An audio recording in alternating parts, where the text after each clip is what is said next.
Curl Narrabeen Classic presented by Corona. This year's third stop on the championship tour brings us to North Narrabeen, a breeding ground for some of the world's best surfers, past world champions among them.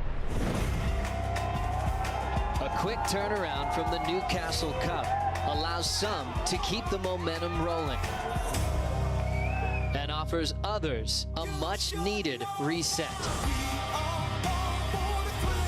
With elite wildcards coming up against top seeds, anything can happen at the Rip Curl Narrabeen Classic.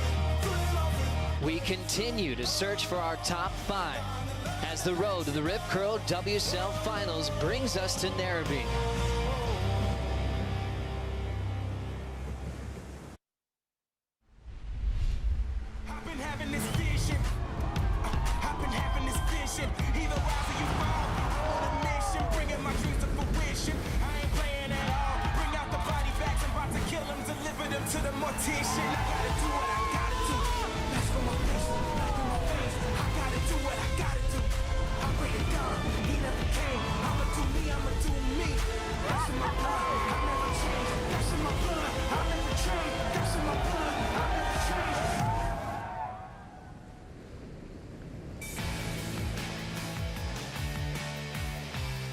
Good morning, everybody. Welcome to the northern beaches of Sydney, Australia, and the state of New South Wales, a place called Narrabeen, which has a ton of surfing history. And it's so great to be back here at the championship tour level on the opening day of the waiting period. Thanks for being with us on the Harvey Norman host set. Joe Turpel, Ronnie Blakey, and Richie Lovett. I know this stretch of sand means a lot to you both. Ronnie, you've seen all the various moods that this wave has to offer. How psyched are you that the CT is back? So psyched, and it's been over 20 years since we've seen a championship tour event on the northern beaches. It was Taj Barrow winning down in Manly way back in '99. But it's just so cool for this area. This is one of the original surf meccas. Great shapers from this region. A lot of board building and innovation coming from the northern beaches. A lot of world champions from the northern beaches. And so many great surfers from this particular zone. But I know all the locals are just amping. Yeah, really cool. I mean, Rich, you're from Manly.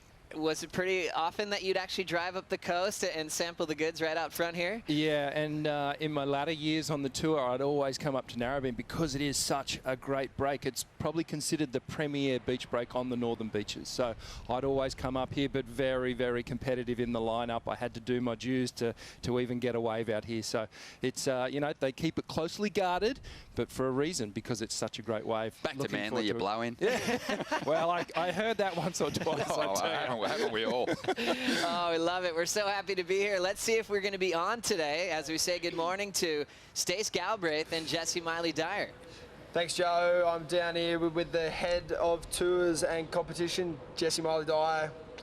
It's good to see you again, but what are we up to today? Good to see you, Stace. Yeah, no, look, we're going to be off for the day. There's pretty small conditions.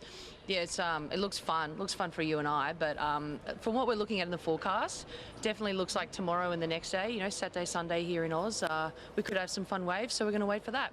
Awesome. Yeah, the forecast does look pretty promising. We're due for a couple of big days? Yeah, I think so. I mean, definitely looking at the weekend and the swell that we're going to have on offer. We've got, you know, so many great local crew here helping us out, and you know, there's so many great surfers that, you know, have such great local knowledge. I definitely think that we're going to get waves, and yeah, I'm excited. For sure, as well as a lot of good local knowledge on hand. We've all got an opinion, and I know we're all pretty excited about the weekend, but I'll send it to the gents back in the booth to figure this one out. Thanks so much, Stace. Jessie Miley-Dyer making the quick decision to move on from today. As you can see on screen, it looked pretty small, but looks like we do have some things to hope for through the weekend, Rich. What are we looking at? Yeah, absolutely. The forecast looks really good, actually. We've got this building south swell today. There's a little bit of wind behind it as well. Whenever you see those purple and orange blobs on the screen like that, that's when the surfers get excited. So this south swell is going to start being a long period swell as of tomorrow, which means clean lines, and there's going to be some power in the wave as well. The good news is it's going to build all through the week, and even the better news is that we've got really good wind direction for the whole week ahead, offshore and light offshore. So all the conditions are going to be perfectly groomed. With this swell direction from the south, it's going to shorten up the lefts a little bit. It'll make them stand up. They'll be nice and punchy, and it'll make those alley rights run into the alley a little bit longer, stretch them out a little bit more. But I think we're going to see waves at least in the shoulder to head high range, possibly a couple of days that are going to be a little bit bigger. The lake is open too at the moment, and that always really helps clean the bank up. The surfers had the opportunity with that last swell to get some surfing done. I'm sure everyone saw it on social media. People have warmed up. I think that last event up at Newcastle got everyone right into the zone. I think with that swell coming, we're going to see exceptional surfing again. Looking forward to it. The draw looks incredible. Coming up next on the show, we'll dive into the best heats on the women's side right after this.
Welcome back. As we check out the leaderboard, we had a couple of changes after Newcastle. Carissa Moore back to world #1. Tyler Wright, after getting knocked out early by Courtney Conlock, just drops to second. But look at all those big points towards Carissa's name. Finals are huge. Wins even bigger for points as you're chasing a top 5 position into the Rip Curl WSL Finals in September. Joe Turpel with Ronnie Blakey, switching out Richie Lovett for Dimity Stoyle. Morning, Dim. Good morning. It is so early. We're going to be off for the day, but I know you've been amping looking at these big heats on the women's side. So many great names to talk about. But when you think about Narrabeen and a fun left, you start thinking of the goofy footers, going, will they get a shot to show off their talent on their forehand? Yeah, definitely. It's going to be so exciting to see the goofy footers in their, in their element, finally surfing a left. So cool. Caroline Marks, one of the all-stars of the tour, just released a really cool film with Red Bull, which was great to watch, Ron. She is really just made for a left like this. Hopefully she gets some big sections and can throw down some big airs against Tyler Wright and Macy Callahan. We talk so much about Caroline's backhand that we don't really give enough attention and focus to the forehand, which is remarkable. We've seen it at the surf ranch before. She's had big results there. Isn't afraid to throw her board into the air as well. So I think she's just as solid. The backhand's definitely her go-to weapon, but what you've got to remember is to compare Caroline's forehand to the other backhands on the championship tour, the regular footers backhands, and I think she holds her own against the backhand. She might even have an advantage coming here to Narrabeen. It's such a good point, and I feel like she's going to be inspired. She's the Grom on tour. For Carissa getting a 9-9 for an air, and she knows she's landed a bunch of forehand revs up in Texas at the wave pool. She's going to be really motivated to show the world what she's got. Yeah, definitely. And like, it's just an opportunity here having this, it's going to be rippable and fun. And so, yeah, she's definitely got a chance to throw out those airs that she's been practicing in the pool. Let's stick with the goofy fit talk, Dimity. Tatiana Weston-Webb, someone that you got to spar with on the championship tour level, and she kind of is in this moment where she's needing a big result early to really get back into this title talk. She was knocked out of Newcastle real early. Yeah, it was unfortunate that she didn't have a great run in Newcastle, but this will be really exciting to see her here. And, she's got one of the most powerful forehands on the tour, and we saw that in France, and hopefully we get to see it again here. Also, this place can get a lot of size, Ron, as we reflect back on one of the most memorable moments in Tati's rookie season, packing a 10-point ride in the southwest of France. She was so unapologetic as a rookie on the championship tour. Even when she came in as a replacement a few times, she always got herself through those first couple of rounds. But she's kind of mellowed a little bit. She's obviously matured, but I kind of wanted to get that fight back. It sort of helped her upset the rhythm of the world champs and the event winners on the CT. And I think with that mindset, she was a little more dangerous. I think that, yeah, she's got to sort of reclaim that fire that saw her get the results early on in her career. It was amazing that she's actually apologizing looking back for some of those moments in the competitors area, saying, let me get out there. But I loved it. We all loved it because it showed how confident she was, and she backed it up with big scores.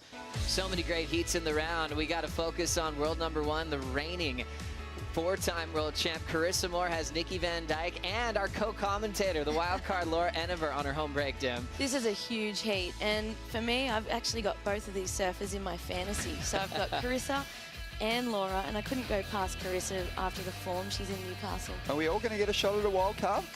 Or is it just Laura? This was incredible. This is one of the best moves ever. It's been so celebrated after the contest. She is amazing.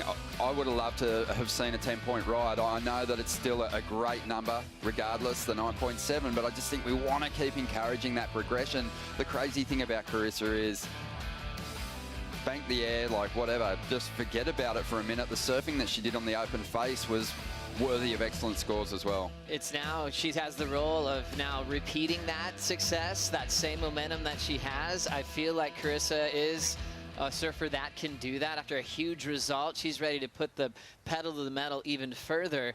But some things that just change things around are wild cards that love spoiling the roles of the world title run.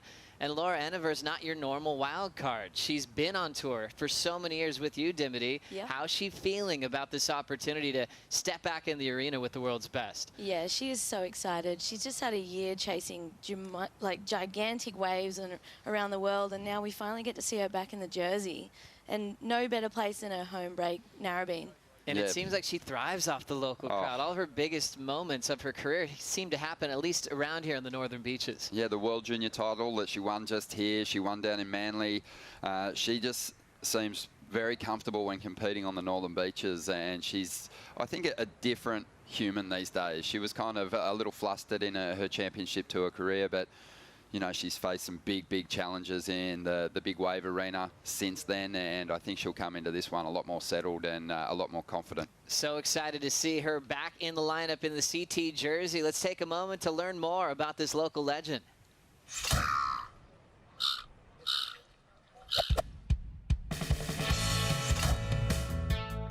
When Laura Enever disappeared over the falls of a Jaws monster during the 2016 Piahi Challenge, it was clear to the world that her transformation from Pro Tour party girl to one of the most fearless surfers on the planet was all but complete. Her remarkable story, which started out with her doing cartwheels along the edge of Narrabeen Lagoon and somehow ended up with her doing cartwheels down the face of the world's most terrifying waves, has been punctuated by incredible highs, like winning the World Junior title in front of her home crowd in 2010, but also frustrating inconsistencies during her 7-year stint on the World Tour. Since leaving the CT, she has found her place within the pantheon of Narrabeen's all-time trailblazers.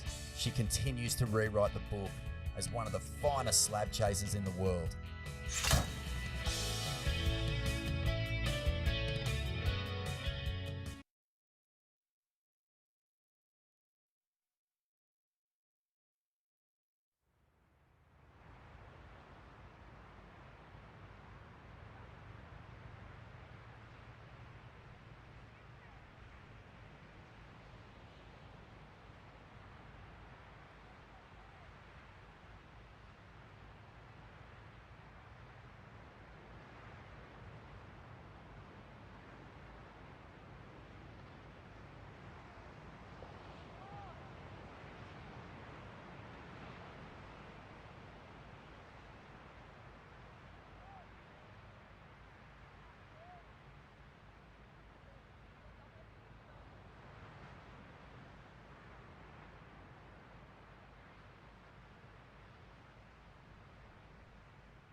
Good morning. Welcome back to Narrabeen. Contest off for the day, but a lot to discuss. On the leaderboard, Italo Ferreira back in the driver's seat after a huge win over Medina. And look at all the points, especially in the top two for the Goofy Foot world champ Brazilians.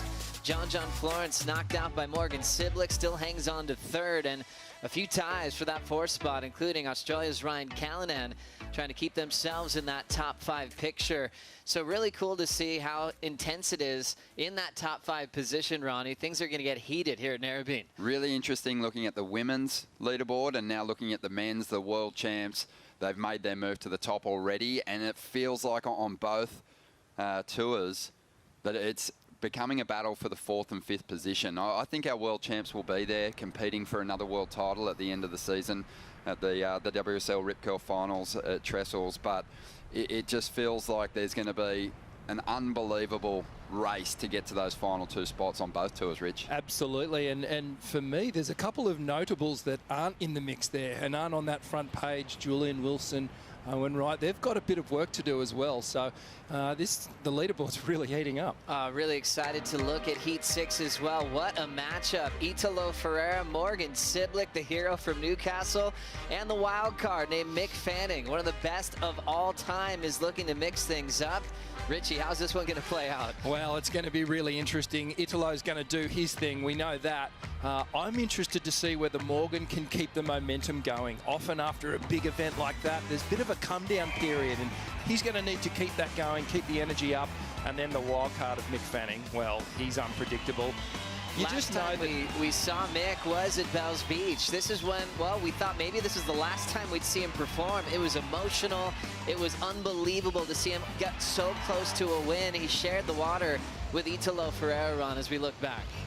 Yeah, we've been lucky because Mick is one of those rare individuals who I think is driven by performance. So even though we thought this was going to be the last time we'd seen him, we've seen so much of him. He's been working his guts out in the free surfing realm, a lot of Rip Curl film releases.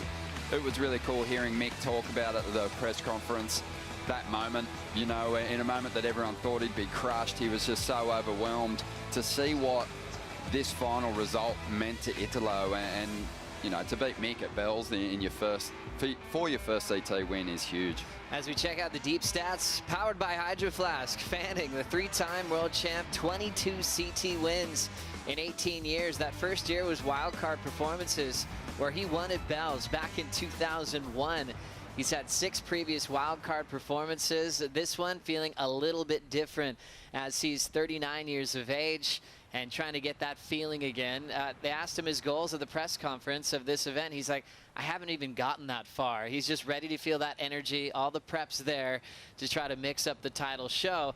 To make that heat even better is just throwing in Morgan Siblick. You know, this guy is just on a heater on his rookie season.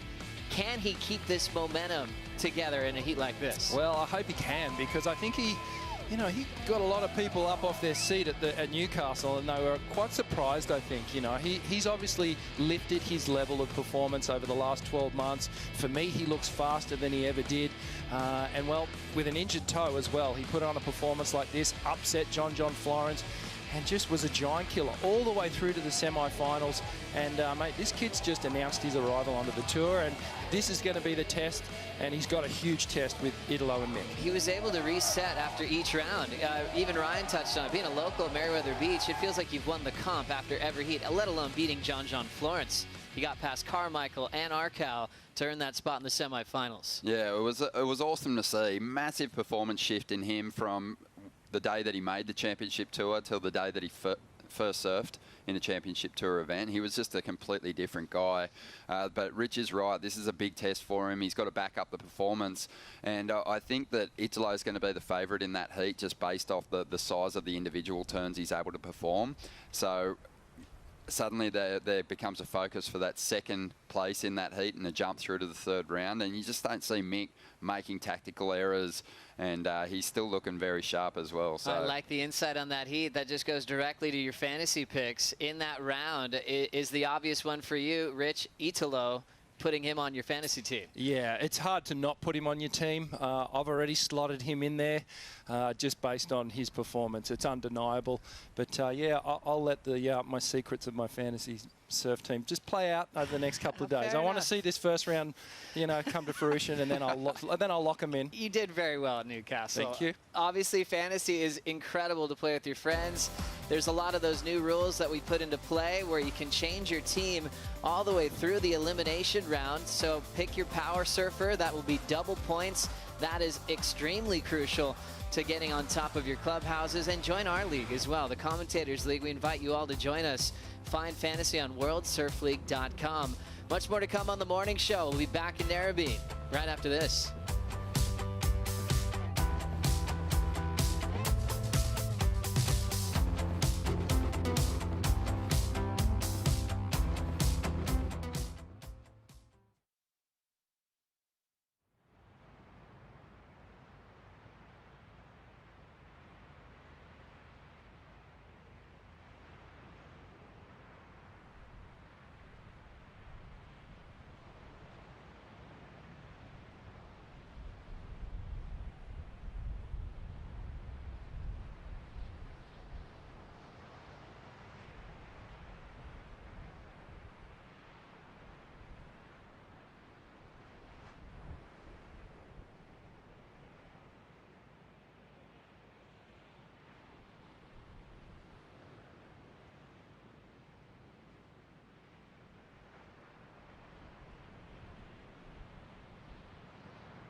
When you think of Narrabeen, you think of left orbs and rippable walls, staunch locals and a passionate board riders club, creatives, icons, and a ton of pro surfing success. And it's little wonder with the variety of waves on offer. There's the North Narra main break, of course, which on its day can deliver the rides of a lifetime. Then there's the high performance runners of alley rights, the short and thick slab off the point, the treacherous sand bottom barrels of car park rights. And if things get really solid, there's even the famous Narrabeen Bommy. Just down the beach, you can find the Porto Escondido-like thunder eggs of Southie. And it's all within a few hundred metres of the contest scaffold. Who knows what we might see at this year's Rip Curl Narrabeen Classic.